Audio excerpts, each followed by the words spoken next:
చలికాలంలో వచ్చే ఎలాంటి నొప్పులకైనా సర్జరీ అవసరం లేకుండా శాశ్వత పరిష్కారం ప్రాణ పెయిన్ క్లినిక్ లో. ఫోన్ మాట్లాడుతూ డ్రైవింగ్లు, మందులో జోగుతూ డ్రైవింగ్లు, ఏదో ఆలోచిస్తూ డ్రైవింగ్లు. ఈ అడ్డగోలు బళ్ళ తోలకాలు మనుషుల ప్రాణాల్ని నిట్ట నిలువుగా బలి తీసుకుంటున్నాయి.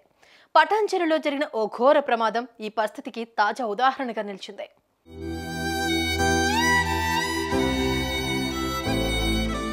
గ్రేటర్ హైదరాబాద్ పరిధిలోని పటాన్చెరు ప్రాంతంలో సోను కుమార్, అబీద్ అలీ అనే అస్సామీ దంపతులు కూలి పనులు చేసుకుంటూ బతికేడుస్తున్నారు.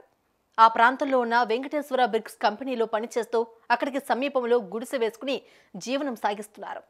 ఆదివారం రాత్రి సోను కుమార్ తన 4 ఏళ్ల బిడ్డ రంజనాలిని తీసుకుని బిస్కెట్ ప్యాకెట్ తీసుకునేందుకు తమ గుడిసెలకు ఎదురుగా ఉండే ఓ బడ్డీ కొట్టుకు వెళ్లేందుకు రోడ్డు దాటాడు. కొనుక్కుని వెనుతిరిగి రోడ్డు దాటే సమయంలో ఓ వాహనం హైస్పీడ్లో వచ్చి ఆ తండ్రి కొడుకులను ఢీకొంది.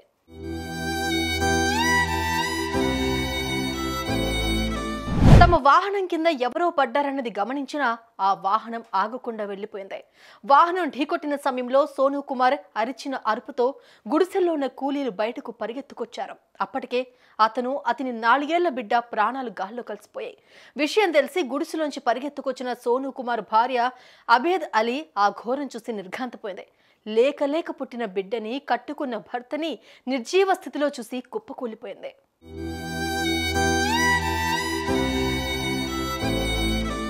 ఈ హిట్ అండ్ రన్ ఘటన మీద పోలీసులు కేసు నమోదు చేశారు. సీసీ ఫుటేజ్ కోసం ప్రయత్నిస్తున్నారు. మనుషులు తిరుగాడే ప్రదేశాల్లో కూడా అత్యంత వేగంతో వాహనాలు నడపడం, మందు కొట్టి వాహనాలను పరిగెత్తించడం లాంటి పరిస్థితులు తలెత్తిన ప్రస్తుత కాలంలో రోడ్లు దాటేటప్పుడు అత్యంత జాగ్రత్తగా ఉండటం అన్నది అనివార్యం. So please take care while crossing the roads.